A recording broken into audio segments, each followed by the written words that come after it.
Welcome to Make It, Share It, the podcast where we explore the simple but profound process to overcome fear, doubt, perfectionism, and more enemies of creativity. Make it and share it. We'll talk to creators of all kinds, from artists and writers to entrepreneurs and inventors, to learn about their creative process, the challenges they faced, and how they overcame them by making and sharing. Whether you're an artist, entrepreneur, or someone who wants to create but feels stuck, this podcast is for you. Creativity, meet courage. All right, welcome back to Make It, Share It. I'm Kent Rabelais, and joined as always by Lauren Chandler and Stephen Cooper. Guys. And hello. Then Matt Brown today joining us on the show. Super excited to know Matt for a long time. And just grateful, Matt, that you've taken a little bit of time out on West Coast time. I know it's a little bit earlier for you to join us. Yeah, happy to be here. The fallback timing was really nice for this recording. Oh, yeah. So I really didn't even have to wake up early. It's perfect. Yeah. Right. Well, let me do a little intro. This is just fun for me. I always do this differently, but for Matt, I'm going to read from your website, one of your websites, just because I think this is funny. This is classic you. So this is me reading Matt. So I'm a writer, creative director, and strategist. I've started startups, worked for startups, agencies, and Fortune 500 companies, and worked for startups that were bought by Fortune 500 companies. Regrettably, I've yet to start a startup that's been bought by a Fortune 500 company. My perspectives on branding and strategy informed by my own experience in the work of Douglas Holt, cultural strategy, and Simon Ainholt, places, with a little Martin Lindstrom, small data thrown in. My writing and creative influences are kept secret so as to make my work seem more original. Classic Matt. I love that. Okay. That just tells you a little bit about what you need to know about Matthew A. Brown. Yeah, I'm gonna hold all those secrets close to the chest on this interview, so you're not gonna get them. Good. All right, it's a test. Okay, so here's my fun question. This is a little plug for Sparrow, so it's a little conversation card. So, traditions is this one. It is officially holiday season, and we can debate on what that means and doesn't mean. But what is your favorite holiday tradition and why? And share a memory you have associated with that tradition. Oh, that's interesting. And my fiance and I were just talking about this because we're going to do something similar because the wedding's on December 16th. So something I've done, I'm the youngest of 5 kids. I have 10 nieces and nephews who are in their 20s by now because my siblings are so much older. But growing up, I was the fun uncle, the funkle. Mm-hmm. So everyone would come to my parents' ranch outside of Fort Worth for Christmas, and I would set up these really elaborate scavenger hunts for gifts. And so they would involve puzzles and clues. It was treasure hunt. There was gambling involved once you actually found the prizes. So all my little nieces and nephews would be out just sprinting around on whatever cold, rainy Christmas morning it was. And then they would be fighting over all of the gifts that would range from, a Justin Bieber calendar to a round trip flight anywhere in the world. Oh, wow. So It's awesome. that was my favorite, probably. Yeah. I'm just picturing small children shooting dice behind a barn. That is exactly to win it. That is exactly it. He's so great. Now, I am curious about this is why was that putting all that together fun for you? Mm-hmm. I think I like interactive adventures. Kent, as you would, you guys would understatement of the podcast right there. And I think that was the thing for me. It was also, you have a big family. I didn't see my nieces and nephews that much during the year, so I don't really know them all well enough to get them, here's a great gift for you. But what I could create was these experiences and these memories, which are things that even now that they're, like I said, a lot of them are in their 20s, they still talk about every Christmas. that, and then I would also sneak out of the house. I had fireworks hidden all around the ranch. So at some point during the night, I would sneak out of the house. They would try to find me. I'd start setting off fireworks different places and like elaborate sort of Home Alone. I guess it probably all goes back to Home Alone. That's what I was trying to get to. We just hit the foundation. Right. That is the core. Yeah. So many things do. I think I'm going to one day write a book about that. Just all things come back to Home Alone and other tales. It's either that or Searching for John Hughes. So, but I think a guy wrote sort of a biography about Hughes that has that title already. So I don't think I can take that one, but I haven't read it. Yeah. I think everything in some way, it's like the 6 degrees of Kevin Bacon or something. There's sort of like a 6 degrees of Home Alone. Yes. Agreed. All right. That's helpful. Well, I hear in that things that I would know, but others would know about you, which you love to create. You love to create experiences too, not just, maybe like, oh, here's a book or here's a film or here's a game. What if we put all those together into an experience, which says a lot about, how you're made, how you're wired, those things. So I love that.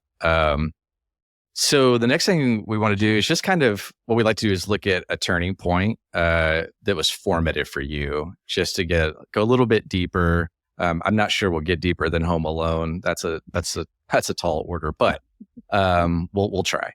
So just something, formatively, whether again, that was real young or, all the way up through maybe teen or, kind of college years where you look back and go, man, this really turned how I think and live and relate in the world. I'm a different person, after this turning point. Is there anything that comes to mind for you with that?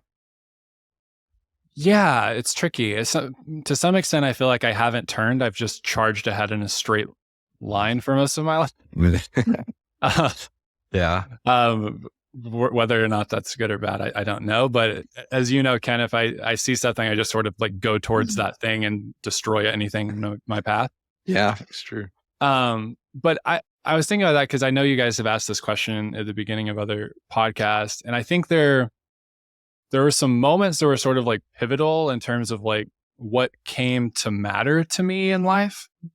Yeah. And I think one of those was, I guess I was in 8th grade and I went to this like small private school. Not to make it seem fancy, because it was not really that good of a school. All apologies to my sister's mother-in-law, who is the principal. Oh no. But it's much better now, I'm sure. But it was like sort of, we're in mobile homes behind a church. It was like that kind of like a school. Yep. And so I was in 8th grade and I was like young for that age. And I had the opportunity to go to, if I wanted to like be really competitive in sports, I had the opportunity to go to high school in Aledo, which is a much better sporting school than TCA of Aledo. So it was really the decision of, do I want to pursue like athletics and this sort of like competitive side, or do I want to be with my friends? And I chose to like stay at the school and like be with those same group of friends, like kind of all through high school, which included Chris Grissom, who Kent and Coop both know, who I guess it's difficult to think about what my life would have looked like if that hadn't been the case, because Chris he had a job at Pursuant, which was the agency in Dallas that Kent ended up going to work for. Chris got me a job after college at Pursuant, which connected me into like that whole like group and sort of set the course of all of our lives. So it wasn't really, it seemed like it's one of the rare decisions, I think, that seemed like a big decision in the moment and then also turned out to be. I feel like most of the time that's not the case. It's things that seem very insignificant that turn out to be significant, like who you swipe left or right on an app, which turned out to be significant for me because that's my fiance. Yeah. But in this case, it felt like a very big decision to make as, a 12 or 13-year-old, and it turned out to be. Yeah. Love that. It's more, and, that's kind of talking about your nieces and nephews and in this, it's just there's a part of you that desires like deep friendships, relationships, community. And I've always seen that, you'll make decisions on that rather than just looking at maybe more things that not necessarily right or wrong, but that other people might pick as like, okay, this is what I'm going to prioritize. But you've always prioritized trying to work with friends, be with family, as much as you're able. That's been a driver. So I hear that in that story too. Yeah, it's strange for me to think about because in kind of all my relationships, and this is another thing, kind of like the work is sort of like the most important thing to me. And I sort of, everything else comes second. But in terms of organizing my life, I try to organize my life in such a way so the other things are first and the work is sort of enabled by that. Yeah. Or organize it in such a way that the work coming first doesn't get in the way of the other stuff. I don't know. Yeah. It's definitely a tug of war, I feel like, in my brain. Makes sense. Yeah. Cool. Cooper, learn anything before I jump into the Timekeeper? No, I want you to get into the Timekeeper. I would say this, what I know about Matt that I think is really interesting, because I'm drawn to these kind of musicians as well. It's like guys that most professional musicians and writers have their own voice and something that's uniquely them. And then a lot of times that gets shaven down over time when you figure out what's commercially viable and you kind of find your place and then you just kind of stick down that hallway. Matt, to me, has always been, yes, he'll write an amazing story with amazing characters, but then there's that like fourth dimension that he's like, yes, but it's not going to be in a book form.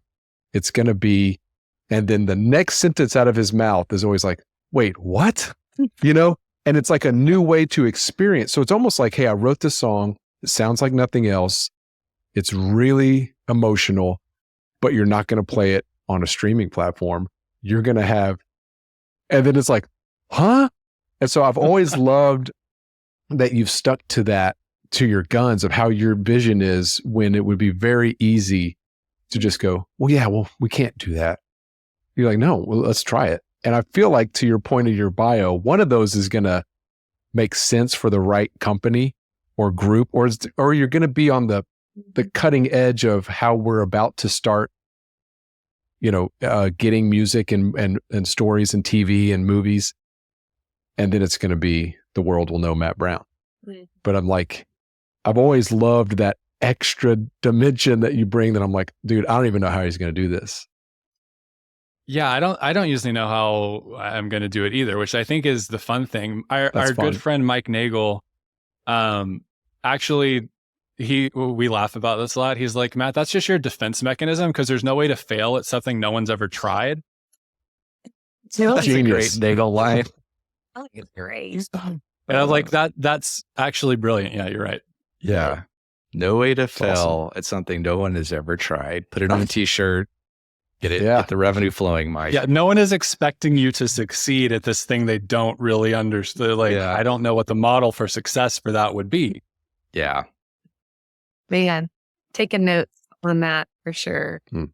I mean, I don't know Matt at all, so I'm getting to know you here, but even just thinking about kind of that turning point that you had as, just thinking about maybe our listeners, where maybe they're making what they feel like it is an important decision.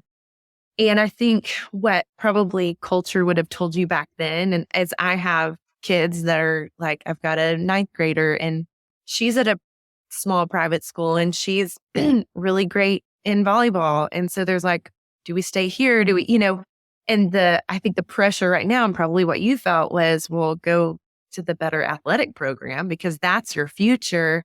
But here you made a decision that was probably a little bit unexpected.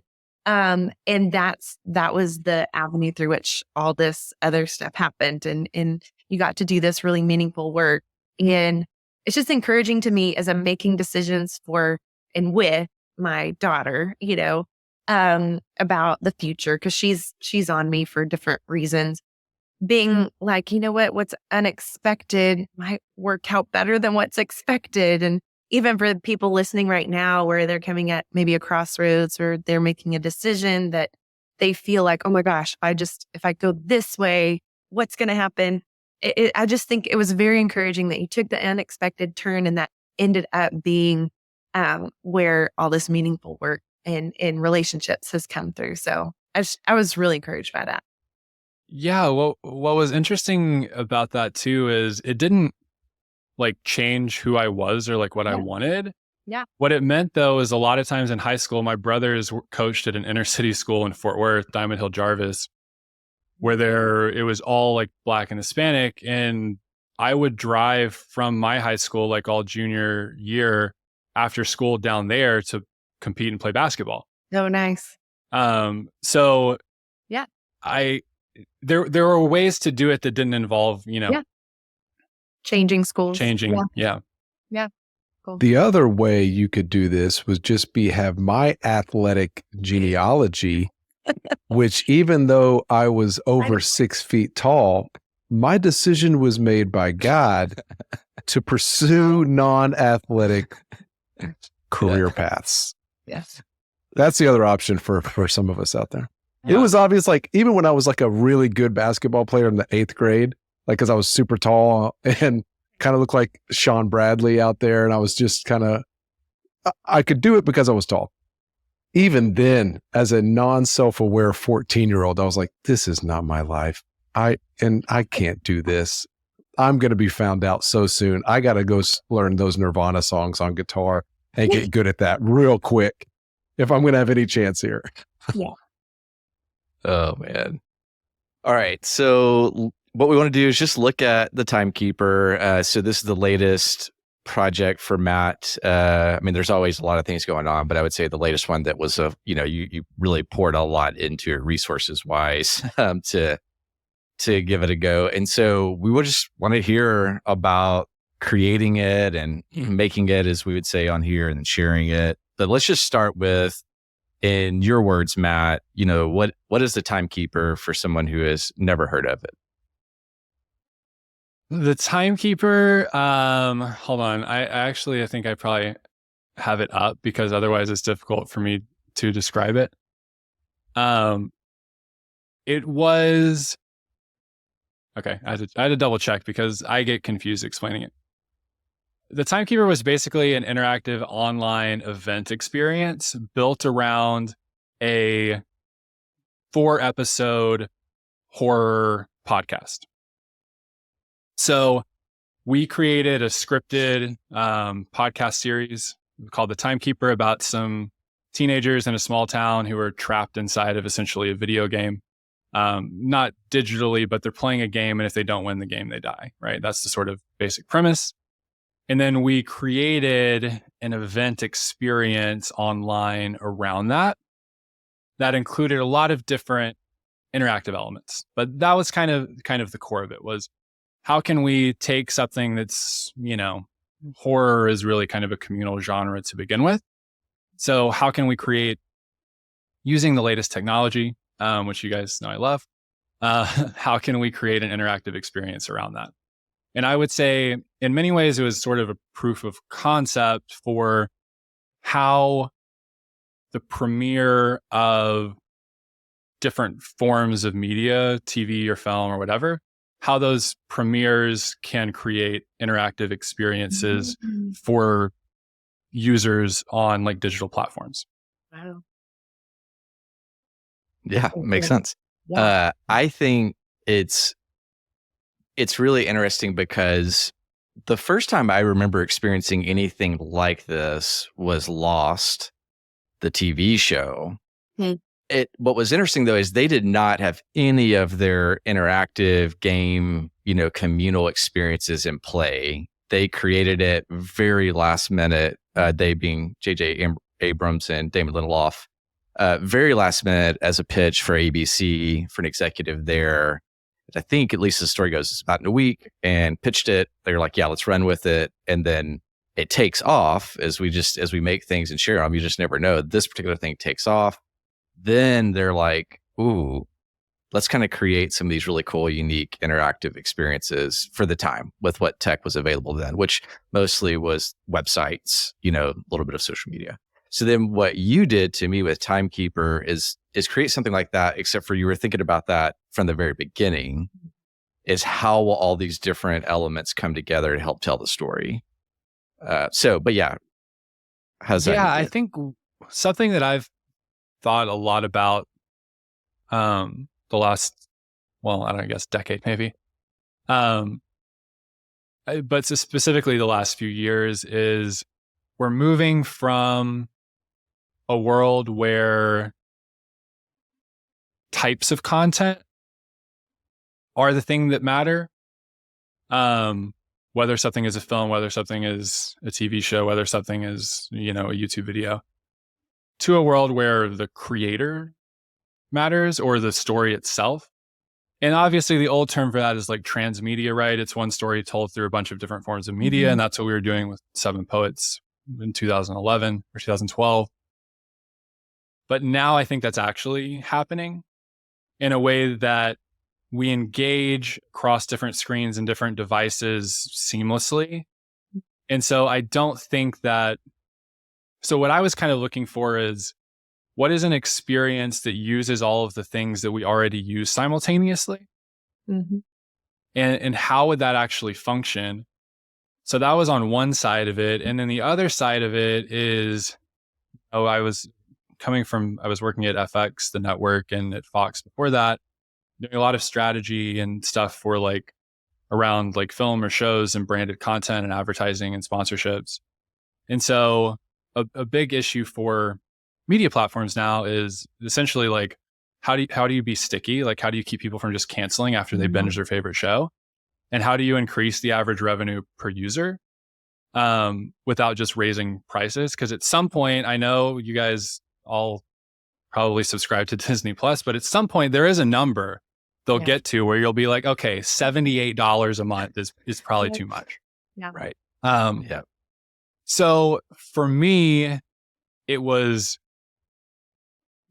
how do I tie all of these different thoughts and ideas into a single project where I can kind of test all of it? Which was ambitious, to be sure. And we barely pulled it off. And I am still alive. So yeah, that was kind of where it came from, though, is like, what does the future look like for platforms creating experiences like in Netflix, right? How does Netflix, when they release a new season of Stranger Things, using the latest technology, create a cool interactive experience for their audience? Yeah. That's basically the simple version. Yep. Yeah. So because I want to bring this down back to our audience and leave like maybe some of the specialty parts of what we're talking about, like in the making of it all, like what, like this, it's an ambitious challenge. Like, what are you facing in terms of like resistance, as we've talked about on this show, and you and I have talked about, a Pressfield's idea of resistance, like with this particular, and like, what were you up against trying to make this? Okay, so let's take the part that everyone understands, right? Which is like a podcast. So with that, that part is fairly simple, right? So you need to have a script for the actors, you need to have the actors, and then you need to have a sound designer, right? You need to have a process to produce that.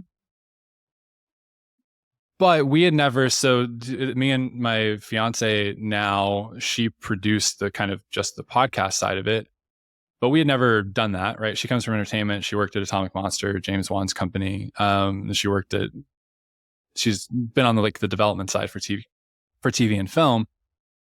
But first we had to say, I guess I would say like, we had to talk to a lot of people who had made podcasts. So there was just a knowledge gap, I would say initially. Which was, okay, well, who do you know? Who do I know who's done this? And let's just talk to them and ask questions. So there was a big knowledge gap that we had to close first. Then there was okay, well, I've written a ton of movie and TV scripts, but how is a podcast script different? So that was kind of another knowledge gap. Well, does anyone I know have scripts? What do they look like? How much detail goes into the sound design? So I think there were several knowledge gaps to close, but I would say the biggest point of resistance on that ended up being, I don't typically write that genre. I was not supposed to write this. We hired someone to write it. Then it just wasn't working out and I had to fire them and then take over the script after we were already out casting and write it in like a month Oh, wow. to be able to go out to talent. So that was a moment of resistance where it was sort of, we either have to call this off, right? Which may have been a better decision, but we either have to call this off and it's just not going to happen, or I have to reprioritize and really like not think about whether or not I can do this or should do this. I just have to do it. Mhm. Wow. My encouragement hearing that for the people listening, I think knowledge gap is out there for a lot of people. And it's the one thing that should never stop you from doing a project. Because to me, it's like the idea or the talent behind it is what most people don't have that don't have the knowledge gap. And I remember thinking, that's how I got into the oil business. I was brought in for this interview to meet these guys, and I was thrown into a room with 6 guys, 2 generations older than me, with nothing in common. And my hair and my tattoos also just turned them off to me immediately. But I got right in there. I knew what was going on. I was being tested. And I was like, I can hang with these guys. We'll talk sports. We'll talk this. And when I got back for my job interview the next morning, the guy said, basically, you don't need to know anything about the oil business. I can teach you that in a week, but I can't teach what you did last night. So I'll hire you based on your personability. Yeah. And then I'll teach you oil in a day, man. Don't even worry about it. So like, to me, I always hear that same thing in music. Like I had this idea for an album, but I have no idea how to get it done. I'm like, we can figure it out. Yeah. You get like you did. You just have to talk to people. Who do I know? Googling it and just going down some crazy rabbit holes. And next thing you know, you're off and running. Yeah. But I feel like that's a big thing. A lot of people, that's how you can, I don't stare at the screen for the idea. I stare at the screen of like, how do I do this? Yeah. Kind of the thing. Mm-hmm. And that should never stop you. Yeah, I think there is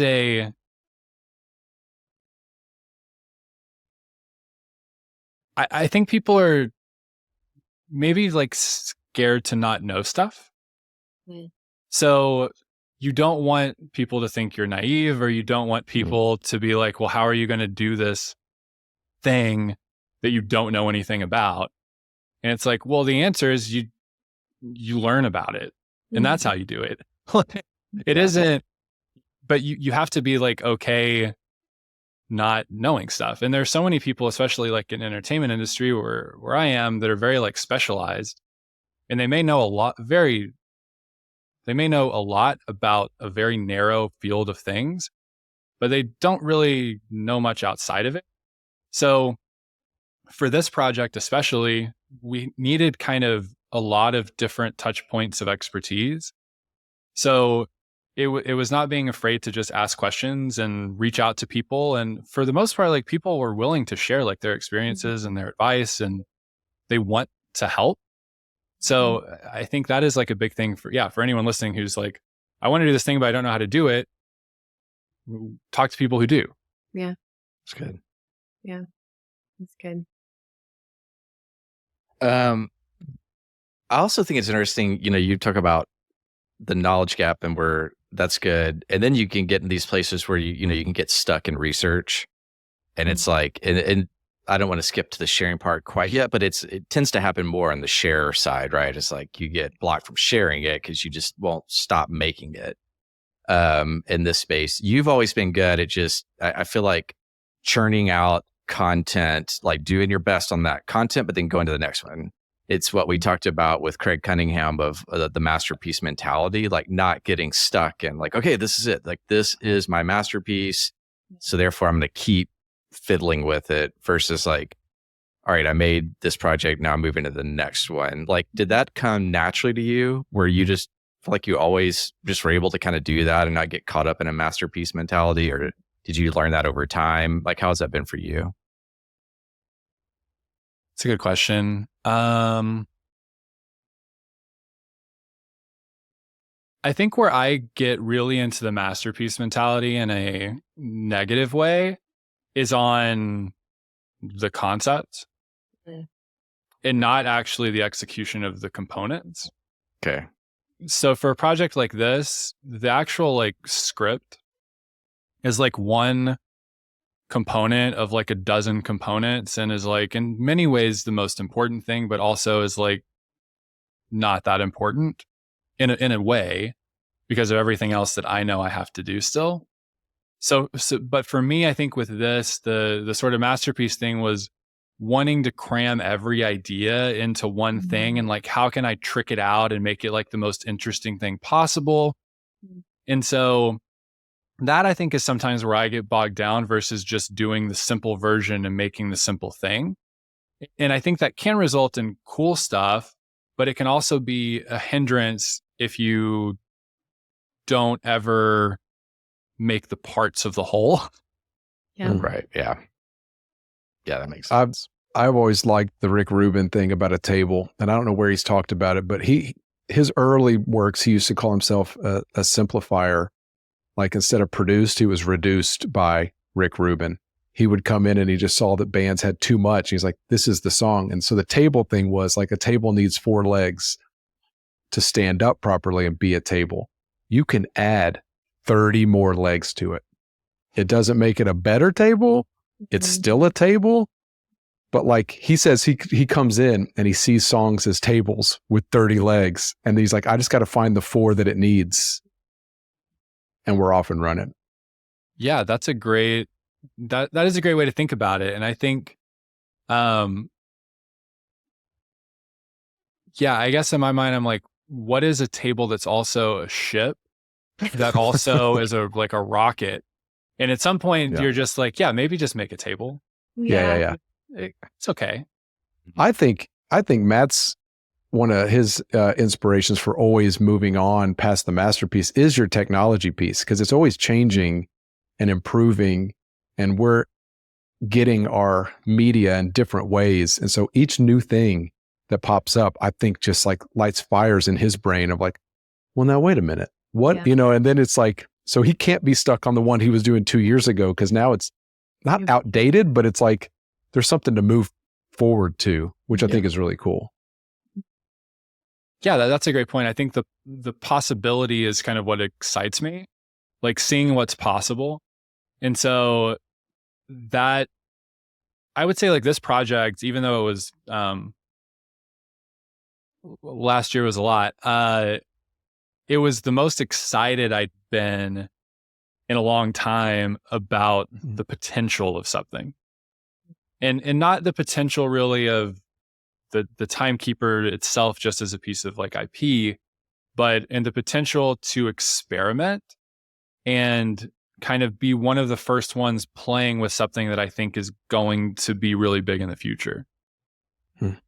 I have a question about the Timekeeper. Is it something like we could go listen to now and be a part of, or was that like a one?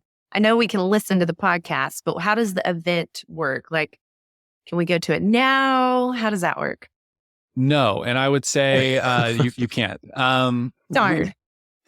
Yeah, the event was it lasted for like a week basically. Okay. And so all of those components, and this is another thing I would say, anyone out there wanting to, launch a product or a business or something, give yourself more than 5 days to be successful.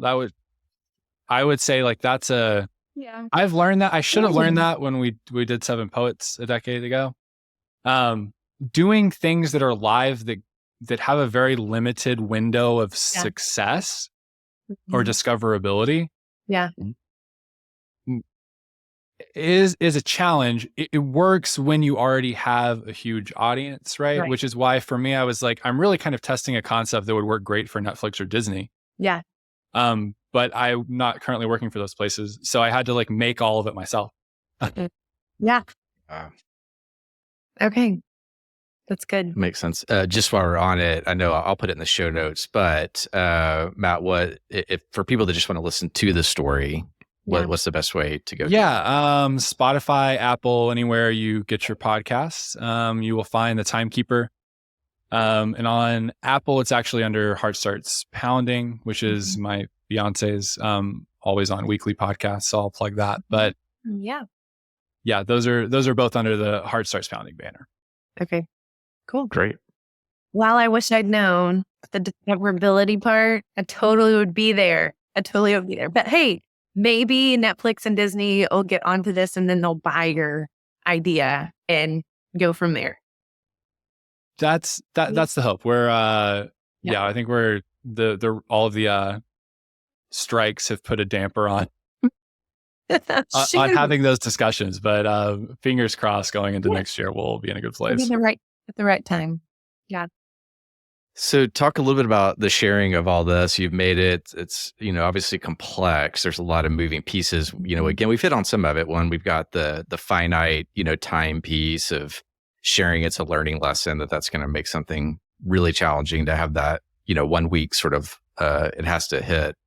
But what else for you did you learn when you look back on the sharing that you kind of take away as insights? Let me see what the simple version is, since we're not getting into the complexities. For anyone who wants the actual takeaways, there is a full postmortem available on my website for the Timekeeper. I can give that to you, Kent. You can. It is interesting for those that are in digital marketing and content creation and all that. I highly recommend it. Yes, but for those that aren't and are just thinking more about sharing, whatever it is they're trying to create. The biggest takeaway was probably, I think my takeaway whenever I put something out, is just be curious, not defensive. So be curious to how people respond to things and be interested in why they respond in certain ways, instead of worrying that they don't like it the way you thought they would, or that they don't respond to it the way that you had intended. Because I think if you go into it with that mindset, then it makes it a lot easier to look at criticism or look at reviews. For anyone, if you're starting a business today, anyone on the internet can say anything they want about your business publicly.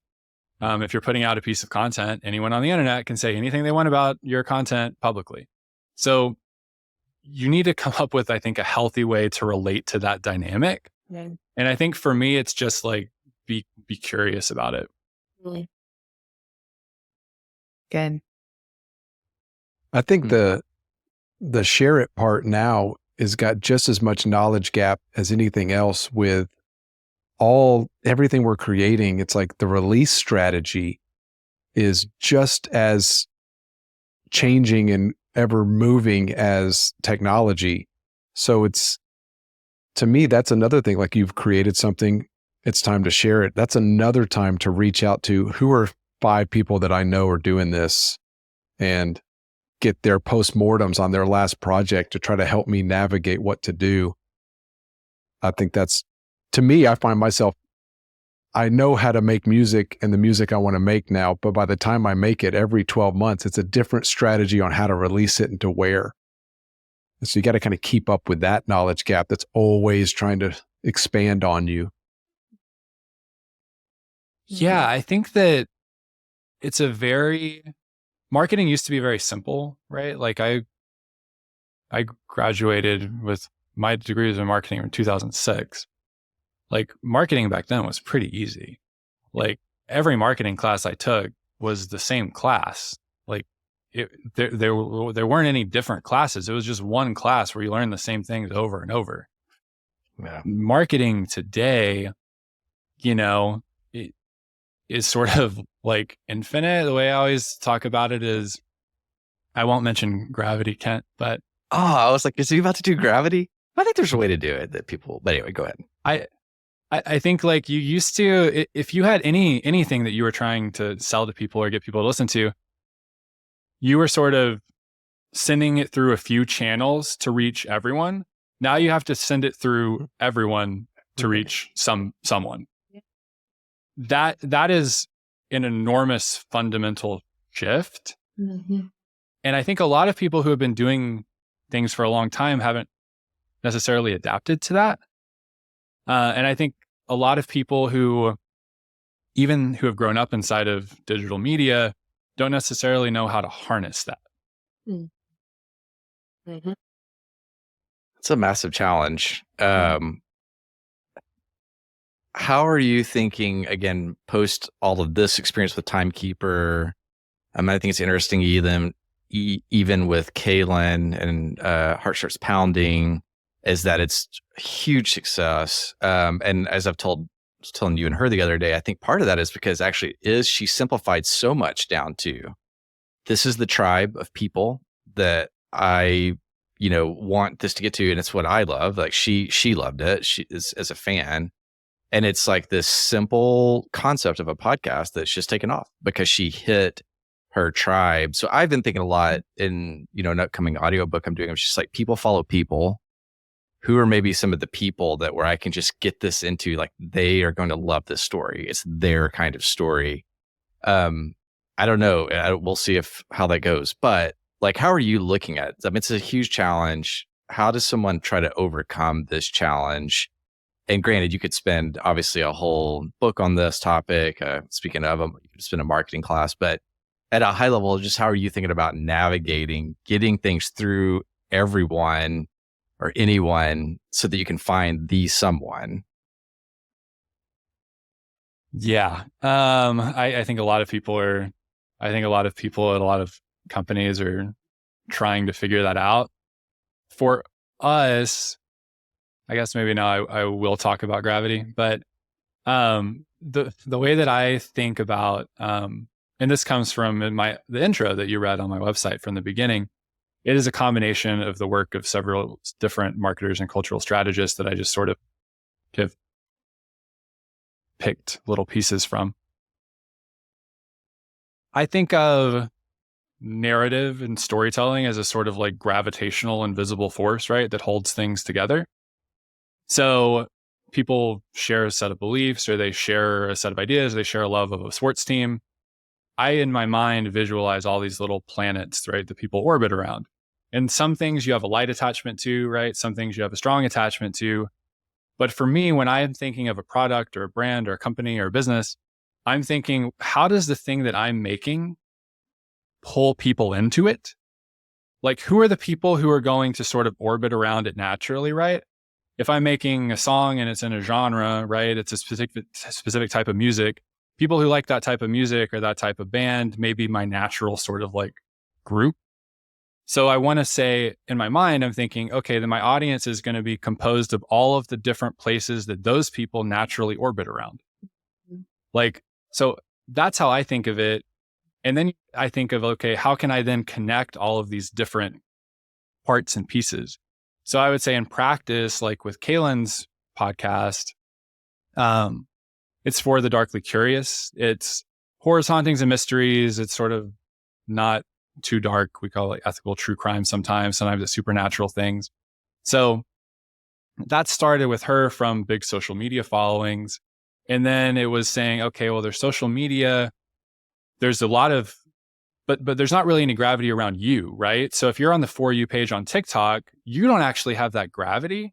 That's you throwing stuff into the algorithm, and TikTok decides what the gravity is. So you don't really have that much of a relationship. You could have 1 million followers, but it's very weak, right? It's a very weak relationship. So if TikTok shuts down, which they should be forced to by the US government, then where's your audience? Well, they're not there anymore. Okay, well, Instagram, same thing, but we noticed Instagram relationships were a little deeper. The audience was a little different. More people saw your content. But then it was saying, okay, still, if Instagram changes something, your content doesn't get seen by anyone. So how do you get that relationship, the strong force sort of relationship? And the podcast kind of ended up coming out of that, and her wanting to do longer form content. So then we sat down last like April and really went through kind of a proper branding exercise, and what's the story and what's the narrative, and how do all of these little points, these touch points that you have connect, and how can we make them work together, and how can we eliminate friction between them, and where do we want people to end up? And it's like, well, we want them to end up in the strong relationship with you, right? So we want to get as many people from these light touch points into the deep touch point, where then we can have more interaction with them, where their orbit is more frequent, right? We see them every couple of days, and we see them one long time during the week for the podcast, and we see them maybe on the Patreon. So for me now with that question is, how do I tie all of the different interactions someone's going to have with me or with my brand together coherently? Yeah. It makes sense. This is supposed to be a technical marketing podcast, right? Right. Yes. That's what we were going for. Yeah. Okay. Hey. I'm learning so much though. I'm like, yeah, that makes so much sense. I mean, honestly, that's stuff that we've talked through with with our literary agents, and I mean, just trying to gather people so that you can give them what you have and have deep connection. Cause that is the problem, is the current social media platforms they're unreliable for that. So there's got to be a place where, like a front porch, that you invite people to come hang out, and then eventually invite them into the house to share what you've made, to get to know them, and for them to get to know you. So that's actually really helpful. And I think cross-discipline stuff is really inspirational. So it's like, if you're in the music world or you're writing books, and you hear how like an artist who paints and their take on, this is how I paint, this is how I find my audience, this is why I do art exhibits, and it'll just spark 10 more ideas that you didn't see it because someone's just looking at it from a little different angle. So you talking this way in podcasts not only helps podcasters and everybody with that podcast idea and how to find your people, but then it's also, whatever you create, you've got to start listening to other disciplines and going, oh, what could I take from that? Or like, oh, I could do the same thing. Why am I not doing that with music? Like, I love it. So I love getting into this from even just a podcast and digital marketing side, because it should help everybody. I think it should, because so much of it is, all of the different industries used to have their own specific like mechanisms, right? But now all of the mechanism of marketing and communication revolves around the same platforms, the same digital platforms and social media. So in a way, like, it's much easier to take something that works in music and apply it to art, or and apply it to film, because the channels, like the actual distribution channels, are the same distribution channels. Yeah. Yeah. Agreed. Cool. Lauren, Coop, anything else from you guys for Matt? Oh my goodness. There's so much here. No, not without going down I'm the king of the rabbit hole, so I don't want to open up any portal to a whole new world that we find ourselves in 5 minutes. Yeah. Well, we didn't get to quantum mechanics, so that's good. It's good. And we hit Home Alone foundation. So I feel it's a good one. Yeah. Let me just put this out there for Home Alone. If my house is going to be broken into, I'd prefer it to be at the level of those two gentlemen Yes. and not anything more sinister. Yeah. I'd like to throw that in. It's fair. Like, I've always, like, as a kid, that's the only thing that it did that was horrible. Like, if those guys are breaking in, we're all going to be okay. Right. But the reality is, micro machines on the ground and marbles aren't going to work on the guys in my neighborhood who are breaking into houses. That's all I'm going to say. Yeah. Fair. Yeah. Fair point. Well, great. So I'll put links to the Timekeeper in the show notes. We already talked about it. You can get it on Spotify, you can get it on Apple, you can get it wherever pretty much you like to listen to podcasts. And then put all the other stuff we've talked about in the show notes that's would be helpful. And definitely rate and review on Apple Podcasts. A lot of things flow from that. So if you are enjoying Make It, Share It, go there and give us a review. That'll help out a lot. Matt, thanks for joining us. Yeah, thanks for having me. Fun to have you. Matt. Nice to Great. meet you, Lauren. Great to see you, Kent and Coop, as always. Yeah, man. For Good sure. to see you. All right. Well, we'll see you next time. I'll Make It, Share It. You see here, kid? You gotta just go for it. Don't think about what comes after or what came before. You just gotta bend your knees, take a deep breath, and jump. And you might think, what if I fall? Well, what if you don't?